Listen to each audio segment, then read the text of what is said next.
All right, what's going on, Legion fans? Welcome to another episode of the Super Sitcomic Podcast. Man, 2 more episodes. Holy one more cow. episode. Holy cow. It hit, man. It didn't just hit. I mean, we stepped into another level of darkness here. Oh, yeah. That we have been saying two things. Yeah. Two things. The show was going to get immensely darker. Definitely. Which definitely did. We're talking Salem witch trials. Yeah. Corpses that of was great. witch bodies Woo. dropping from the sky. Yeah, for sure. And we're talking about, you heard it here first, the trauma that Scarlett had to walk through and re-endure. Yeah. Man, she can't catch a break. She can. She has to not only deal with trauma one time, Right. she's repeatedly reliving trauma after trauma after trauma. Yeah. That she's really trying to move past or lock away, and she's not allowed to. Yeah. It's crazy. Yeah. And people wonder why she's nuts. I don't wonder anymore. Nobody does. No. Nobody Oh, has. clear. Nobody should wonder why Wanda is like doing any of this.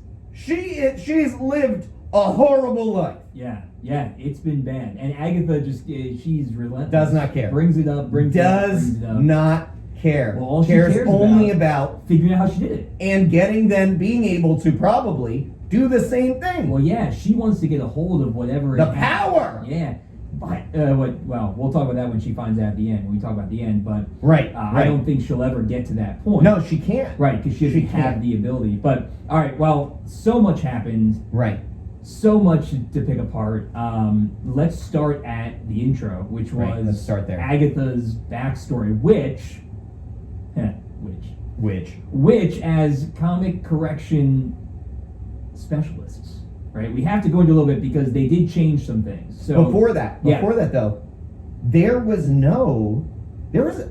actually, this is the first episode where there were Yeah, a couple sitcoms. of things that didn't happen. Yeah. That happened in every other episode. Yeah. There was no sitcom intro. Right. In this. Yeah. This was this felt like a movie flashback introduction to Agatha, which is awesome. I'm okay with that. Oh, of course. But Yeah. so let's dig into the comic accuracy that actually goes along with this. All right, yeah. So some things they did was accurate to the comics. A lot of things they did, but She's in the Salem witch trials. We know Right. that. She lived during that time period. We've been saying that for weeks. yeah. But the difference here is that she's much younger, and she has a mother involved here. Right, So in the right. comics, she's already been around for hundreds of years by the time the Salem witch trials happen, and so she's already a very well established witch.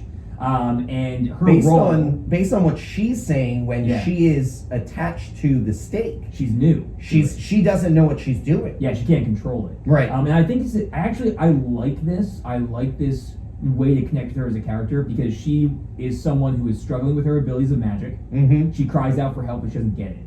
It's not even just that. I think it's even deeper. We've talked Yeah. about how Agatha is an anti-hero. Right. She's neither good nor bad. She takes advantage of situations for herself. Yeah.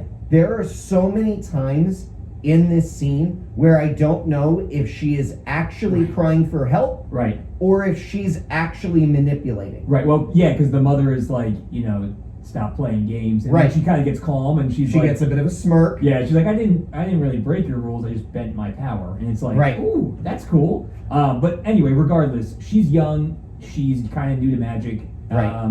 She doesn't know how to control it. Yes. She has a mother who's part of the Salem witches. Who we don't really know anything about. No, and we're not. Well, we might see some flashbacks, but she fried her. So Yeah, I mean, she's gone. We're probably not going to find out more about her. which is fine. But in the comics, so she's the one who starts the Salem witch group in that time period. The Coven. Yep. So she starts the Coven, Right. and she also is, which is bizarre, and it feeds into her strange character in the comics and in the show.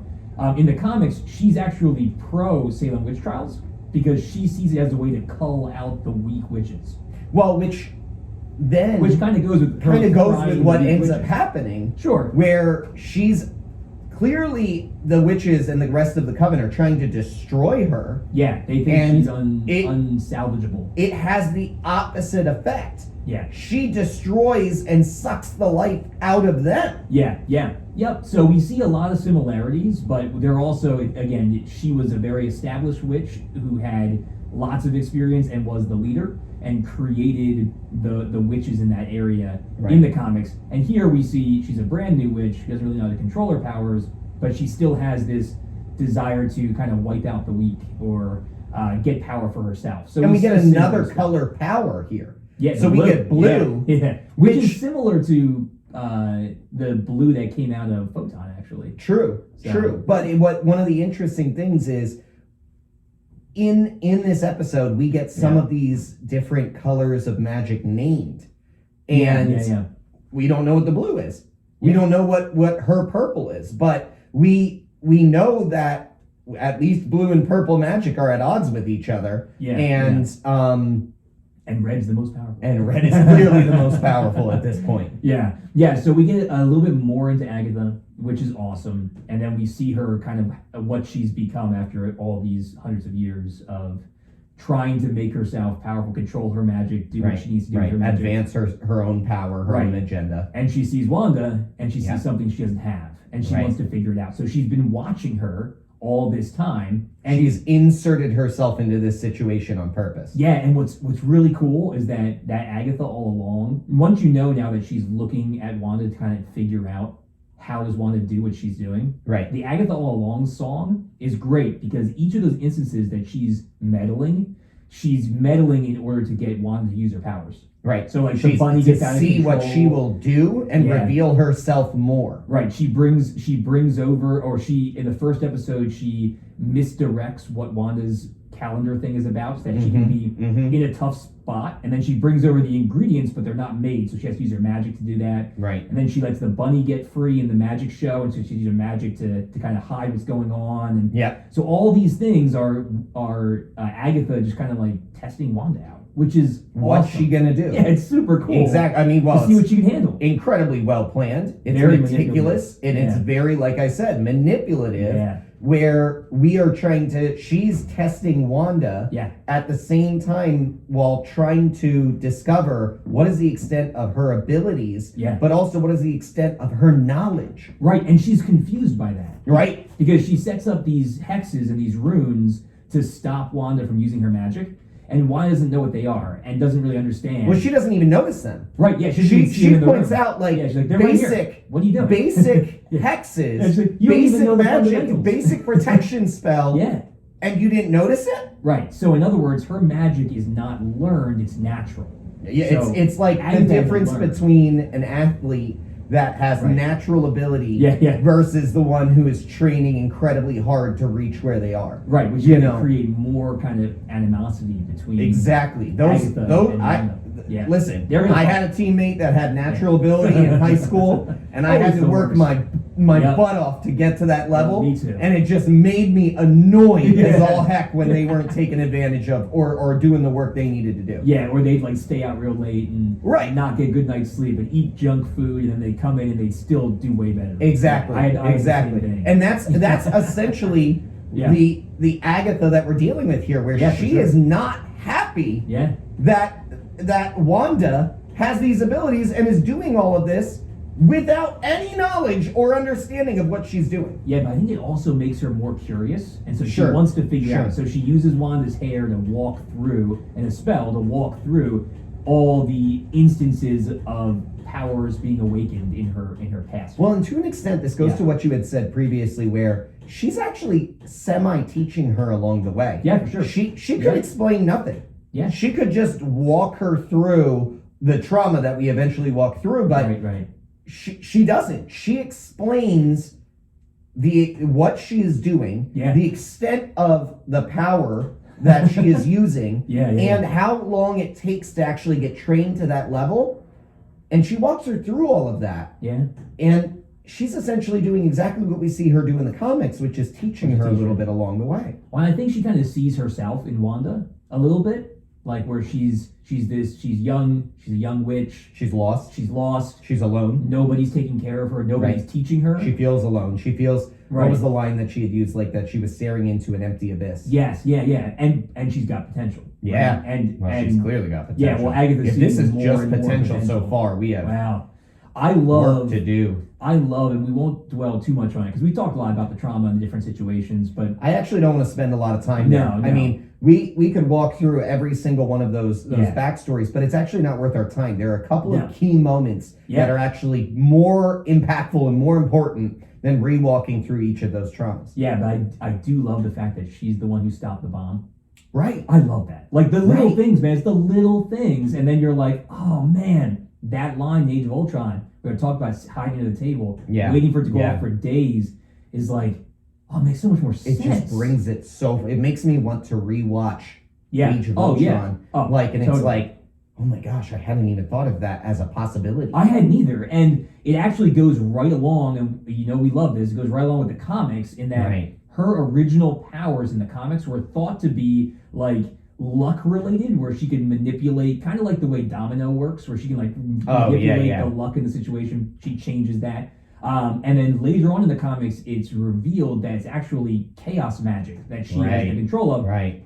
And they dropped that, man. They dropped chaos magic at the end of this episode, saying that that's what she can do. Yeah. And that's why she can do things like create something out of nothing, which is unreal. It's a awesome. Magic that is only like dreamed of. It's a magic that is only like a legend. Yeah. Exactly. It's a myth. Yeah, and we'll get to that. We'll get to that in a minute. So, so we've got this new appreciation for Wanda and for her abilities. Different bits of her storyline along the way. And like one of the big ones being when she engages with the Mind Stone. And we get to actually see, okay, what were the actual experiments that were done on her to actually wake up this power.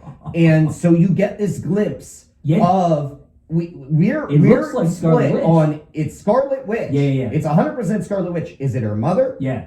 Is it her? Yeah. Or is it a entity similar to Dark Phoenix that embodies then whoever it chooses as being worthy? Yeah. I don't think so. I still think they're gonna go down the route of her being a mutant. Like in her having this I agree. I think it's I think it's a reflection of what she can become. Exactly. Yeah. I think it's more that. I do not believe it's an entity. I do not believe it's her mother because I don't think that was connected in the right way. They didn't seem to. She is a witch in the comics, but not. It didn't seem like she was. It didn't seem like she was here. She would have probably protected her family. Done something more in that moment. Could it be like I read somewhere that maybe it's like a future her, like visiting her and kind of like. That's not the right Infinity Stone. That's not the right Infinity Stone. That would happen through the Time Stone. But she exhibits like every Infinity Stone. I don't really get it because she exhibits. I hear you, but I actually just think it's like a potential of what she can become. I think it's really just what that reflection is of who she will become because of the Mind Stone choosing her. I think that's the most plausible. I think that's the one I want to believe. Yeah. And what I would like to see happen. I would not like to see a future her. You don't like time travel. I hate time travel. Time travel is the biggest cop-out. Oh, I know. All the time. It is actually... Listen, don't get me wrong. I love Endgame. Yeah. But I would have loved if they hadn't done time travel. I get that. All the time, time travel is a cop-out. But you know what? Of all the movies in the MCU, they've used time travel once. And for using it, we both agree it was pretty good. It's the best. It's the best I will say so far. It's the best use of time travel I've seen in a movie yet. But it still was time travel. But it was still time travel, and there were still things that were confusing in it. Like there were still things that it didn't make sense because every time you use time travel, there is murky pieces. Of course. Yeah. Yeah, and you're not quite sure what's. I did love though in Endgame as a quick side tangent them going through all of the wrong uses of time travel. Like that's not how it works. Yeah. At all. You go back they're like, what is your what is your basis? Hot tub time machine. Terminator. Terminator 2. Bill and Ted's Excellent Adventure. Like and just rattling off like their basis is movies and everyone who else has a scientific mind is like But I love that because that's our basis of that's time travel 100%. exists.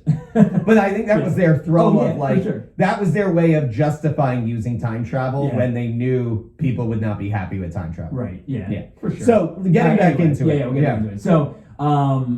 So we hear about the chaos magic and we see some different things going on in her flashbacks. And we were hoping, I know you said it, I was hoping for it too. We were hoping we would see some kind of a deal made. We were waiting for a deal. Every time she was walking through it, I thought we were getting to the place where Agatha was literally like, we are on the cusp of finding out what has amplified your powers, and what has got you there. Right? And there's the deal. And I honestly thought the second she walked in the director's office, he was offering her a deal, and but he didn't. So, but my and here is the footage that we see in a previous episode about stealing the body is not real. Yep. Well, it was real. I went back and watched the episode.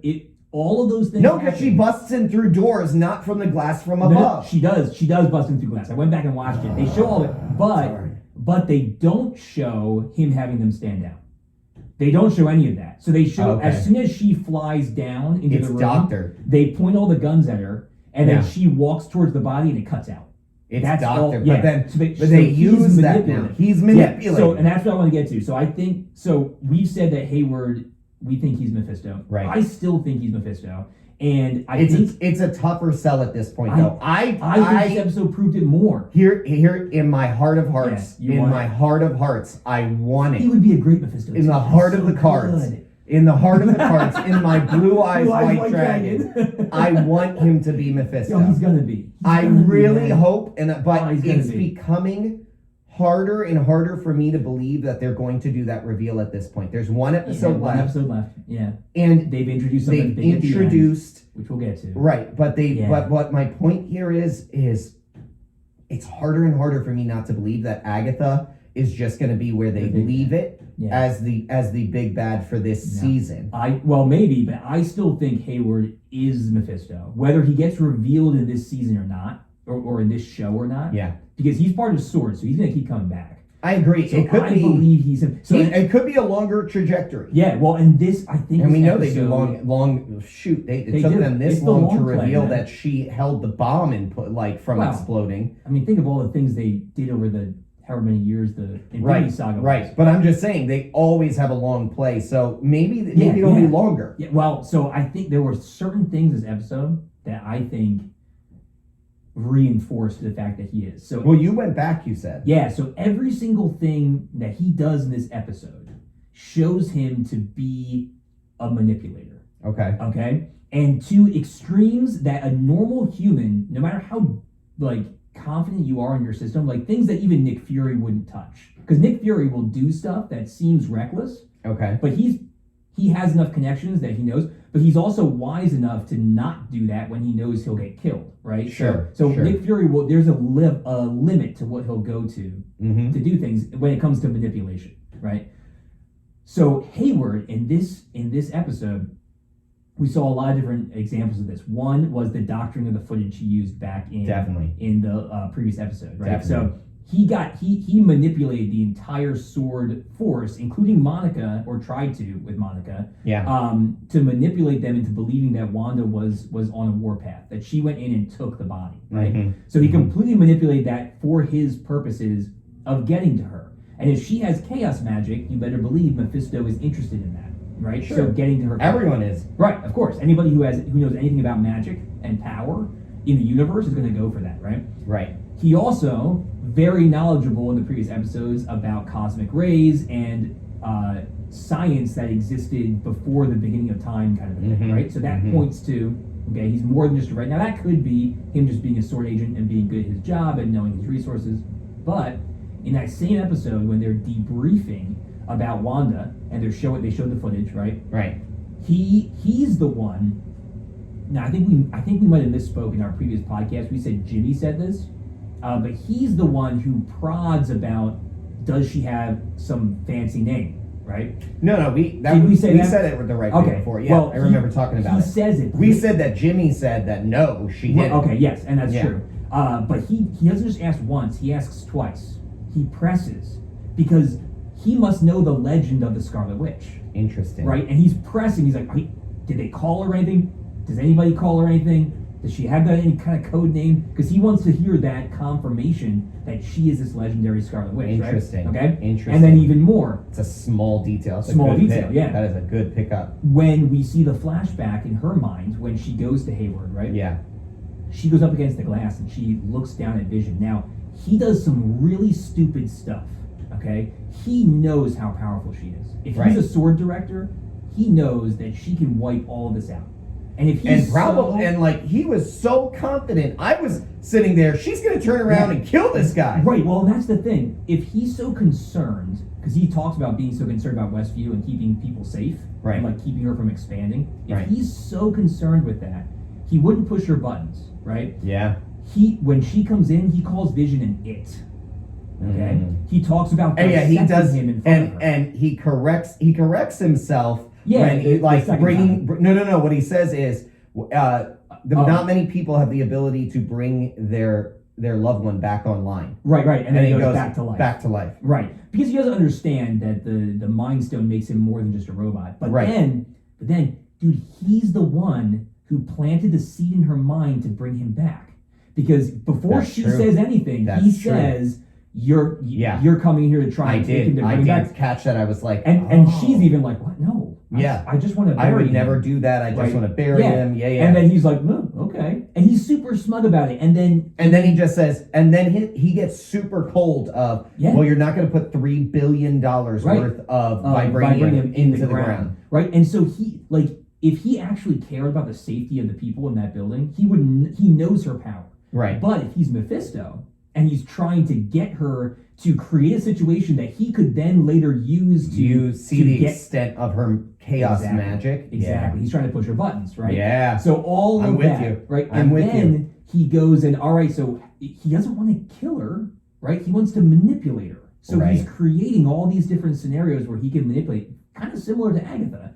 But we don't know his motives. And so he knows an awful lot about what's going on, and he's really confident for being just a dude. Right. If he's Mephisto and she went AWOL and started using her chaos magic, he'd be okay. And he wouldn't care if all those people died. Right. If he was actually a sword director, he would care. Yeah. So I think they're pointing more and more that he's more than just Hayward. And I think you're I hope you're right. I hope everything that you just explained is accurate, is correct, because I want that to be the case. I want that to be real. And I mean, more and more, we are seeing direct lines to the Vision Quest story arc, which is awesome. So I mean, the reveal at the end is the biggest one, obviously. Real quick, before you say that, you're mentioning here the Vision Quest arc. That's actually another point that maybe not that Hayward is, but that Mephisto is involved. Sure, and that's what I wanted to get to, because the boys are in the Vision Quest comic storyline. They are an embodiment. They are from an extent from Mephisto. Yeah, they're fragments of his soul. They find that out during that arc. Right, and so there is a reality here where, we don't know where the boys actually came from. Right. We know that chaos magic has the ability, and we saw it very concretely, which to recreate life, recreating Vision. I mean, we thought, and I was wrong in this, that she had I was too, reanimated the corpse. Now the corpse is still in play. Sword still has the corpse, clearly. But he was created from her soul. Yeah, right. And so where is that ability coming from? And it's coming from chaos magic, but are the boys coming from that same thing? Or I would say so. Oh, you think so? Well, so in the comics, Mephisto used her magic to create the boys. So he coupled her magic with his soul to create the boys. So she can create an artificial creature like Vision, who doesn't have a soul, right? She can manifest that.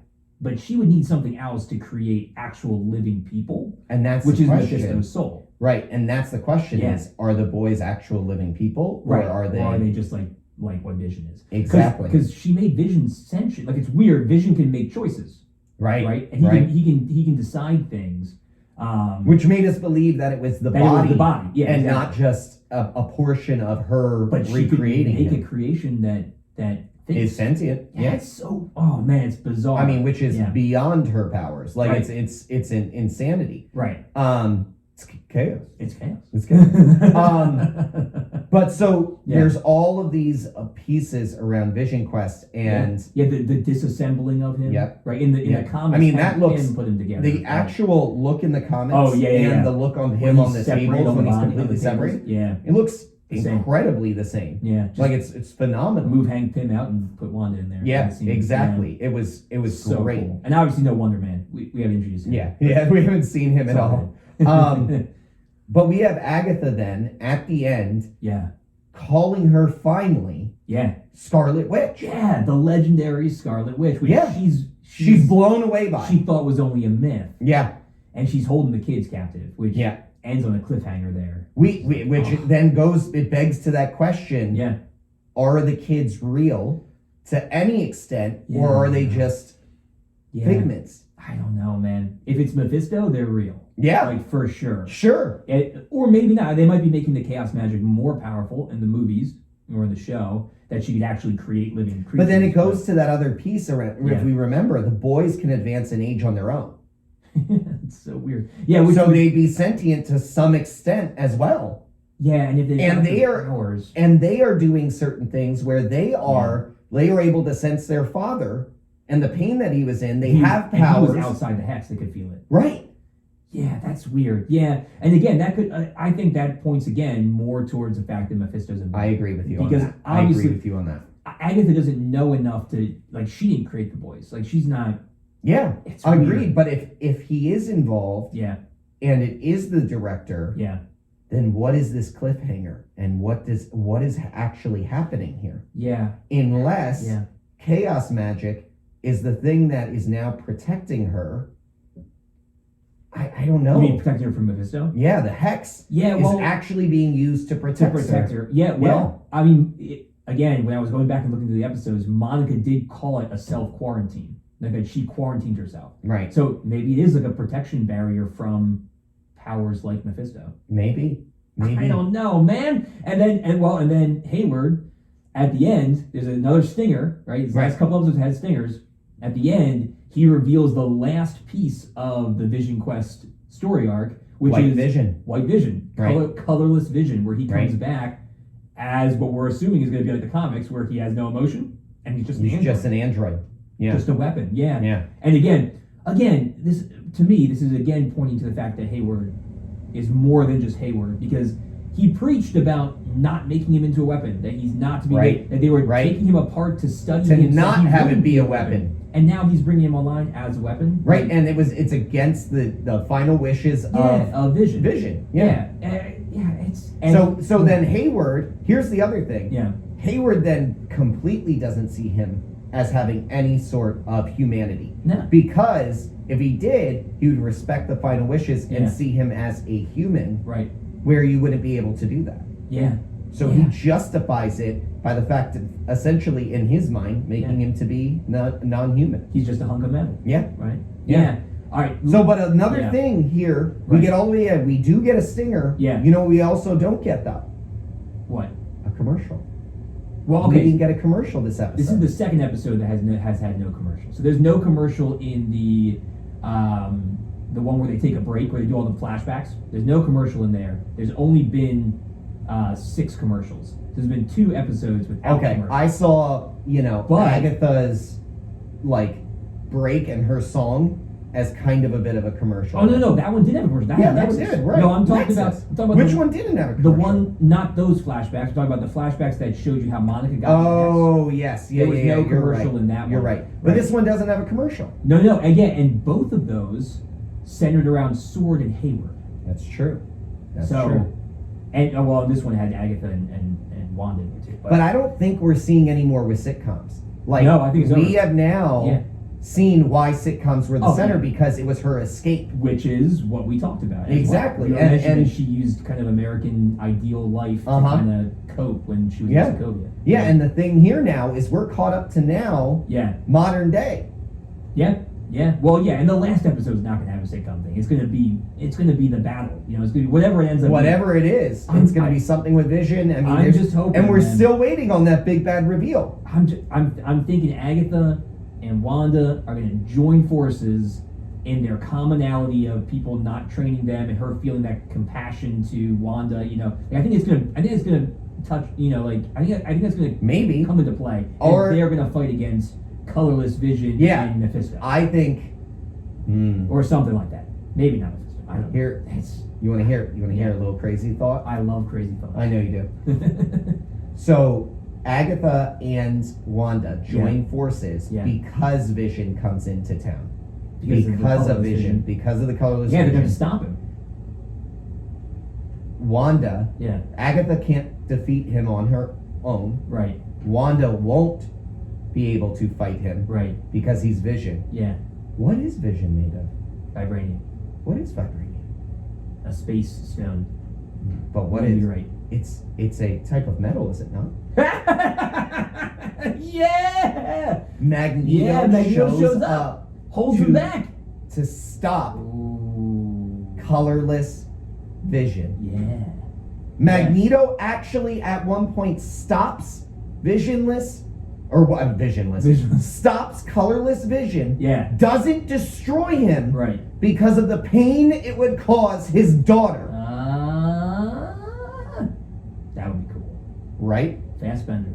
Or Sir Ian McClellan. I don't care. I bring them in. Either one. Bring both of them. Both of them. Just both of them show up. That would be, hey. Right? Hey. They are still both alive. There's two different timelines. They're both still alive. Bring them both. Gotta save their daughter. Bring them in. Oh, man. That would be so much fun. Wouldn't that be great? Well, we're still waiting on the cameo. Right, that's what I'm saying. Still waiting on that cameo. Big reveal. Yeah, there hasn't been one yet. Nope. All right. One more episode. Here we go. Let's do it. Thanks for listening to the Legion of Comic Correction. Don't forget to check out our other episodes streaming everywhere you listen to podcasts. We're also on the major social platforms like Twitter, Facebook, and Instagram. Just search Legion of Comic Correction. That's right. And make sure to check out our Patreon for exclusive supporter specials at patreon.com/Legion of CC. New episodes come out every Monday. And Wednesdays. No, just Mondays. And Wednesdays? I don't think we can do Wednesdays. We can do Wednesdays. All right, Mondays and Wednesdays. We'll see you guys next week. Same time, same place, same Legion.